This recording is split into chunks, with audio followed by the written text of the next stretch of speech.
So this is problem statement 14 of exercise 5.3. इसका हमें dy by dx find out करना है।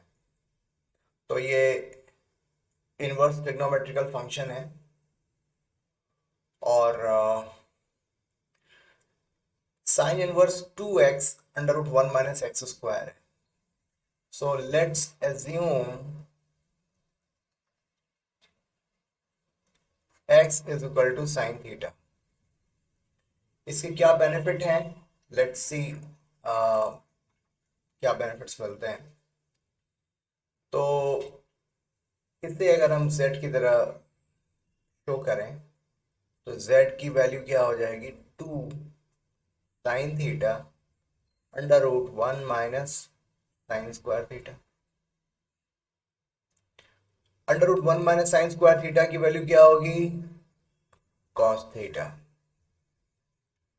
ठीक है, तो z की वैल्यू जो आ रही है वो साइन 2 थीटा है। ठीक है, सो तो z की जो वैल्यू थी वो 2x under root 1 minus x square जो थी उसको हमने साइन 2 थीटा के फॉर्म में लिख दिया। By the way what is theta, theta is sine inverse x, है ना। अगर x की वैल्यू साइन थीटा है तो थीटा की वैल्यू क्या होगी, साइन इनवर्स x होगी। तो अभी हमारा जो इक्वेशन था वो थोड़ा ट्रांसफॉर्म हो गया, साइन इनवर्स साइन 2 थीटा। तो sine inverse sine 2 theta means what, 2 theta, यानी कि twice of sine inverse x. ठीक है, तो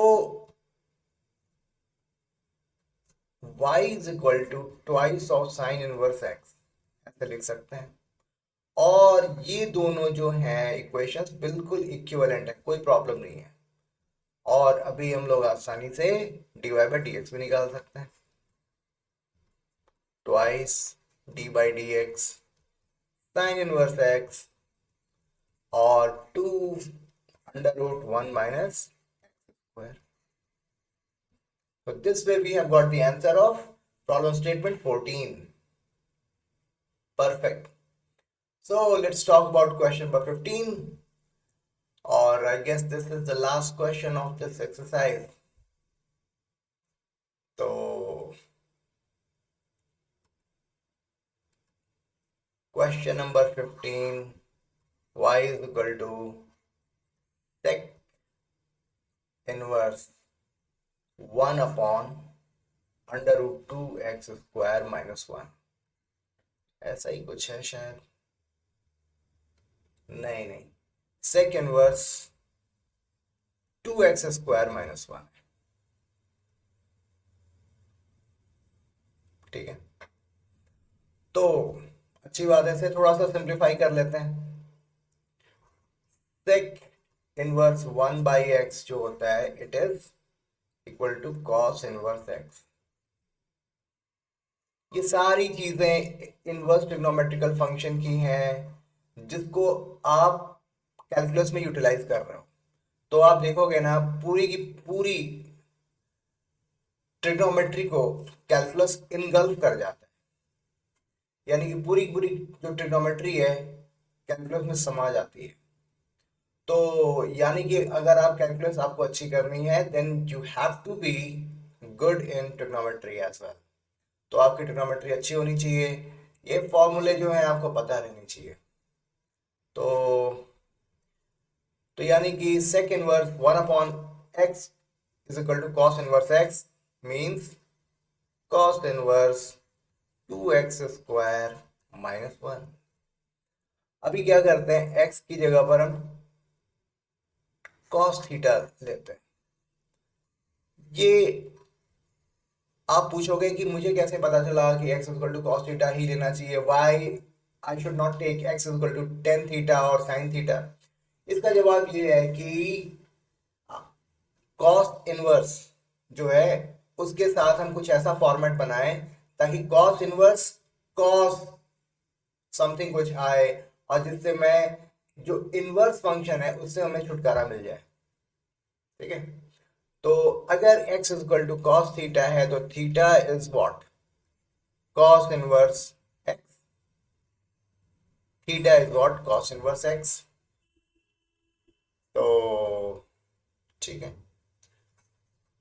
cos inverse x is equal to cos theta यानी twice cos square theta minus one, y is equal to cos inverse cos 2 theta यानी कि 2 theta. What is theta now? 2 times cos inverse x. इसका मतलब ये हुआ कि ये जो हमारा ओरिजिनल एक्सप्रेशन था यहाँ पे, it is equivalent to y is equal to twice of cos inverse x. देखो, आप इसको तो डिफरेंशिएट करते काफी तकलीफ आती, लेकिन अभी इसको डिफरेंशिएट करना बड़ा आसान हो गया। तो now we can easily differentiate twice of dy dx cos inverse x, और जैसा कि हमें पता है -1 upon under root 1 minus x square, तो answer is -2 upon under root 1 minus x square. ये हमारा आंसर हुआ। ठीक है, so this was all about problem statement 14 and 15, और बारी बारी से हमने बहुत ही अच्छे से क्वेश्चन, सारे क्वेश्चंस को सॉल्व किया, और this way this exercise has come to an end. और एक्सरसाइज 5.3 सारे क्वेश्चंस अभी तक हम लोग सॉल्व कर चुके हैं, और मुझे पूरा यकीन है कि अगर आप ये सारे वीडियोस आप देखो तो आपके कॉन्सेप्ट्स बिल्कुल क्लियर हो जाएंगे। ठीक है, so this was all about these problem statements. Thank you very much.